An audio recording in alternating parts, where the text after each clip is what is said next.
Hello friends, welcome to job seeker junction. So இந்த வீடியோவில் வந்து பார்த்தீங்கன்னா நம்ம ஐபிபிஎஸ் ஆர்ஆர்பிக்கான பிஓ அண்ட் கிளர்க் ரெண்டு எக்ஸாமுக்குமான ஒரு சிலபஸ் ஸ்ட்ராட்டஜி அண்ட் அதுக்கான நோட்டிஃபிகேஷன் எப்போ நீங்கள் எக்ஸ்பெக்ட் பண்ணலாம் அப்படின்ற ஒரு டீட்டெயில் எக்ஸ்பிளேஷன் இந்த வீடியோ நான் சொல்ல போகிறேன். ஸோ பேங்க் எக்ஸாம்ஸ் அப்படின்னாலே நமக்கு எப்போவுமே ஆர்ஆர்பில இருந்து நமக்கு ஸ்டார்ட் ஆகும், ஓகேங்களா? ஸோ இந்த எக்ஸாம்ஸ்க்கு நீங்கள் எப்படி படிக்கலாம், ஸோ அதை பற்றின ஒரு கம்ப்ளீட் எக்ஸ்பிளனேஷனாக இந்த வீடியோ நான் சொல்கிறேன். நார்மலாக பார்த்தீங்கன்னா ஒரு பாஸ்ட் 2 months-ஆ வந்து பேங்க்குக்கு எந்த ஒரு எக்ஸாம்ஸுமே கண்டக்ட் பண்ணல. ஸோ அதனாலே என்ன பண்ணுவோம்னா நம்ம ப்ரிப்பரேஷன்லாம் கொஞ்சம் லெத்தாஜிக்காக போயிருக்கும். ஸோ இனிமே அந்த தப்பை செய்யாமல் ப்ரிப்பேர் பண்ண ஸ்டார்ட் பண்ணிடுங்க. பிகாஸ் ரொம்ப ரொம்ப ரொம்ப டேஸ் எல்லாம் கம்மியாக இருக்கு. ஒன்ஸ் எக்ஸாம்ஸ் ஸ்டார்ட் ஆயிடுச்சு அப்படின்னா நீங்கள் அந்த எக்ஸாம்ஸ்க்கான ப்ரிப்பரேஷன் கொண்டு போகிறதுக்கு தான் உங்களுக்கு டைம் கரெக்டாக இருக்குமே தவிர எக்ஸ்ட்ராவா, அதாவது நீங்கள் லேகாக இருக்க செக்ஷன், உங்களுக்கு வீக்கர் ஜோன் அப்படின்னு நினைக்கக்கூடிய செக்ஷன்ஸ்லாம் ப்ரிப்பேர் பண்ணுறதுக்கு ஒரு டைம் இருக்காது. ஸோ இப்போ கிடைக்கிற டைமை யூட்டிலைஸ் பண்ணி நீங்கள் ப்ரிப்பேர் பண்ணிட்டீங்க அப்படின்னா அப்கமிங்ல வரப்போற எக்ஸாம்ஸ்க்கு அது உங்களுக்கு ரொம்பவே ஹெல்ப்ஃபுல்லாக இருக்கும். ஸோ அதுக்கு வந்து ஆர்ஆர்பி ஒரு ரொம்ப பெரிய எக்ஸாம்பிள். பிகாஸ் இப்போ நீங்கள் ஆர்ஆர்பிக்கு போடுற எஃபர்ட் வந்து அடுத்தடுத்து வரக்கூடிய உங்களுக்கு IBPS, SBI PO clerk, IBPS PO clerk எல்லா எக்ஸாம்ஸ்க்குமே அது டெஃபினட்டாக உங்களுக்கு யூஸ்ஃபுல்லாக இருக்கும். ஸோ இது வரைக்கும் ப்ரிப்பரேஷன் நான் ரொம்ப ஸ்லோவாக பண்ணியிருக்கேன் அப்படின்னா இனிமேல் உங்கள் ப்ரிப்பரேஷன் ஸ்பீடப் பண்ணிடுங்க, ஓகேங்களா?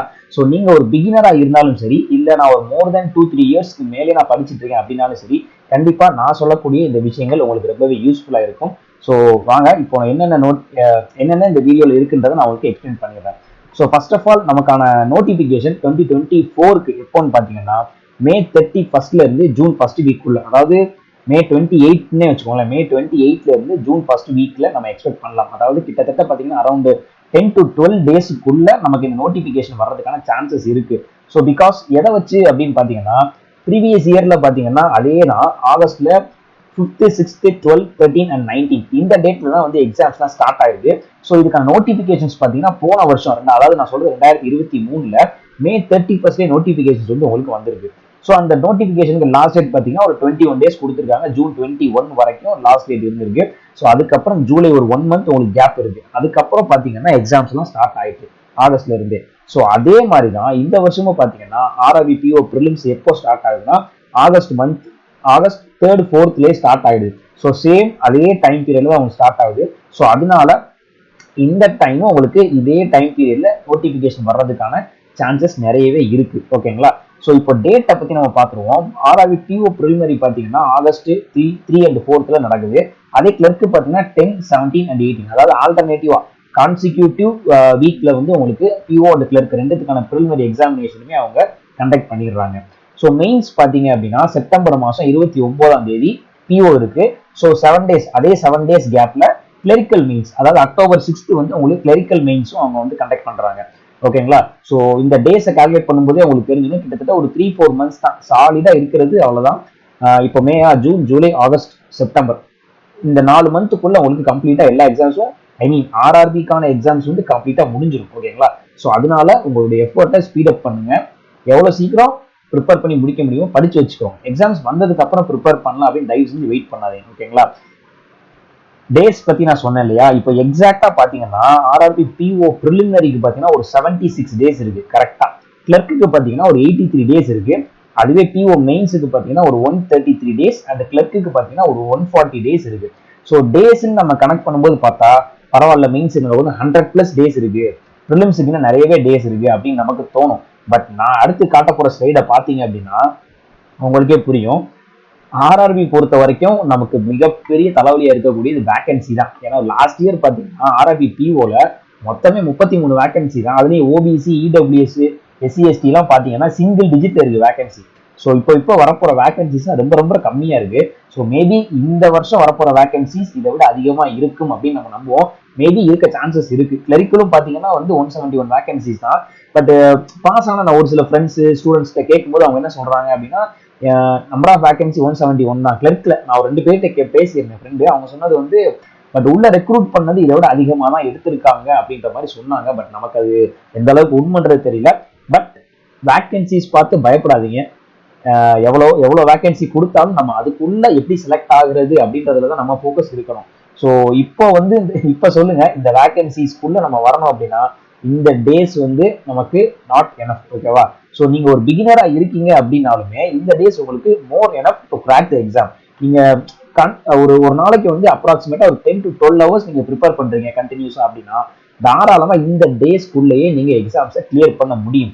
ஒரு பிகினரா இருக்கீங்க அப்படின்னு வச்சுக்கோங்களேன், நீங்க டெய்லி நான் சொல்றது வந்து ஒரு 2 ப்ரிலிமினரி எக்ஸாம், பிஓல ஒன்று, கிளர்க்ல ஒன்று, ஒரு போட்டுட்டு 100% அந்த மார்க் டெஸ்ட்டை நீங்க ரிவ்யூ பண்ணணும்.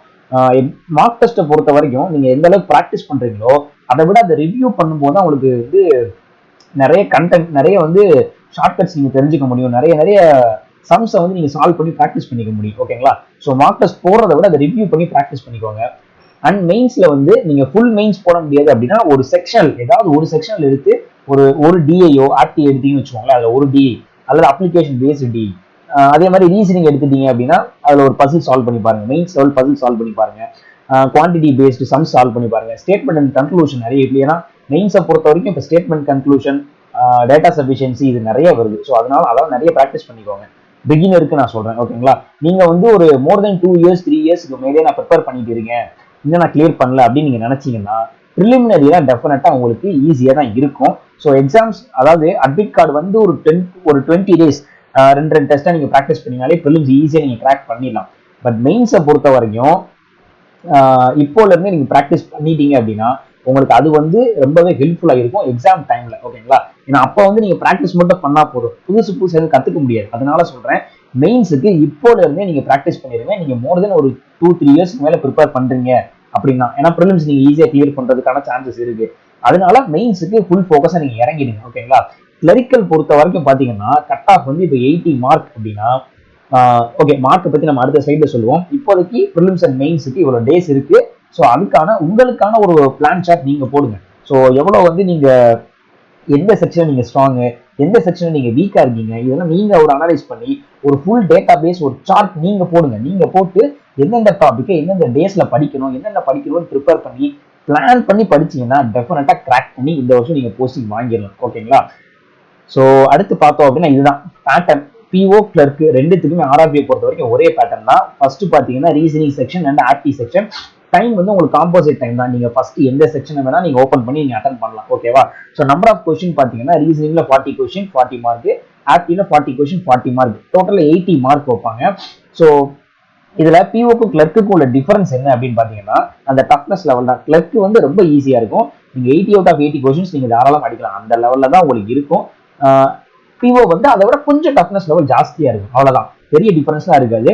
கிளர்க்கை பொறுத்த வரைக்கும் வந்து பாத்தீங்கன்னா மார்க் அப்படின்னா அவுட் ஆஃப் 80 வந்து ஒரு 68+ மார்க் நீங்க வாங்குற மாதிரி இருக்கணும். அப்பதான் சேஃப் ஜோன். நீங்க என்ன மார்க் நான் கூட சொல்றேன்னு நினைக்க வேண்டாம், 68ங்கிறது எனக்கு தெரிஞ்ச ஆவரேஜா நான் சொல்றதான்.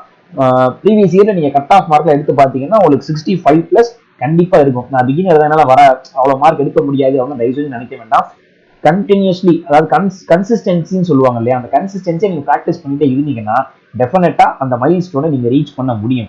ஸோ 68+ அந்த மார்க்கை வந்து இப்போல இருந்து மார்க் டெஸ்ட்ல கொஞ்சம் கொஞ்சமா எடுக்க ட்ரை பண்ணுங்க. ஓகேங்களா? மார்க் டெஸ்ட்ல கண்டிப்பா டஃபா தான் கொடுத்துருப்பாங்க. ஸோ அதுலயே நீங்க ப்ராக்டிஸ் பண்ணி பழகிட்டீங்க, இந்த மார்க்கை வந்து நீங்க ரீச் பண்ணி பழகிட்டீங்கன்னா ஒரிஜினல் எக்ஸாம்ஸ்ல உங்களுக்கு டெஃபினட்டா யூஸ்ஃபுல்லா இருக்கும், ஈஸியா இருக்கும். ஓகேங்களா? ஸோ அதனால இந்த ரேஞ்சை மைண்ட்ல வச்சுக்கிட்டு ப்ராக்டிஸ் பண்ணுங்க. பெர்சன்டைல் வந்து இப்போ ஒரு மார்க் டெஸ்ட்லயும் பாத்தீங்கன்னா எனக்கு ஒரு 85+% நான் வாங்கணும், கண்டிப்பா வாங்குவேன் அப்படின்னு நினைச்சு அந்த மார்க் டெஸ்ட் அட்டன் பண்ணுங்க. ஓகேங்களா? ரொம்ப கேஷுவலா பண்ணக்கூடாது. ஒரு மார்க் டெஸ்டையுமே நீங்க எக்ஸாம் மாதிரி மைண்ட்ல வச்சு ப்ராக்டிஸ் பண்ணணும். ஓகே, இது வந்து ப்ரிலிம்ஸுக்கான ஃபார்மேட். இப்போ அடுத்து மெயின்ஸை பொறுத்த வரைக்கும் பாத்தீங்கன்னா அதுவுமே கிளர்க்கு பிஓ ரெண்டுத்துக்குமே ஒரே பேட்டர்ன் தான். Reasoning 40 question 50 mark, general awareness 40 question 40 mark, aptitude அதாவது numerical ability 40 question 50 mark, English language பாத்தீங்கன்னா 40 out of 40, computer 40 question 20 mark. ஓகேங்களா? அதாவது 0.5 மார்க், ஒரு கொஸ்டின் 0.5 மார்க். ஓகேவா? இப்போ வந்துட்டு ஆஸ் யூஷுவல் எல்லாரும் என்ன சொல்லுவாங்கன்னா general awareness and computer knowledge ரெண்டு தான் வந்து ஆர்ஆர்பியை பொறுத்த வரைக்கும் ஸ்கோரிங் ஏரியா அப்படின்னு சொல்லுவாங்க. பட் நான் என்னோட ஸ்ட்ராட்டஜி நான் சொல்றது என்னன்னு பாத்தீங்கன்னா நீங்க எந்த செக்ஷன்ல ஸ்ட்ராங்கோ அதுதான் உங்களுக்கு ஸ்கோரிங் ஏரியா ஆர்ஆர்பியை பொறுத்த வரைக்கும். ஓகேவா? இப்போ நீங்க ரீசனிங் ஸ்ட்ராங்கா இருக்கீங்க அப்படின்னா இந்த 40 கொஸ்டின் 50 மார்க் 100% நீங்க அடிக்கிறதுக்கு பிளான் பண்ணணும். ஒருவேளை நீங்க ஆப்டில ஸ்ட்ராங்கா இருக்கீங்கன்னா இந்த 40 கொஸ்டின் 50 மார்க், இந்த 50 அவுட் ஆஃப் 50 மார்க் நீங்க ஆப்டில அடிச்சிடணும். ஓகேவா? இதுல வந்து காம்போசிட் டைம் தான். மொத்தமா பாத்தீங்கன்னா 2 hours டைம் டியூரேஷன் உங்களுக்கு கொடுத்துருவாங்க.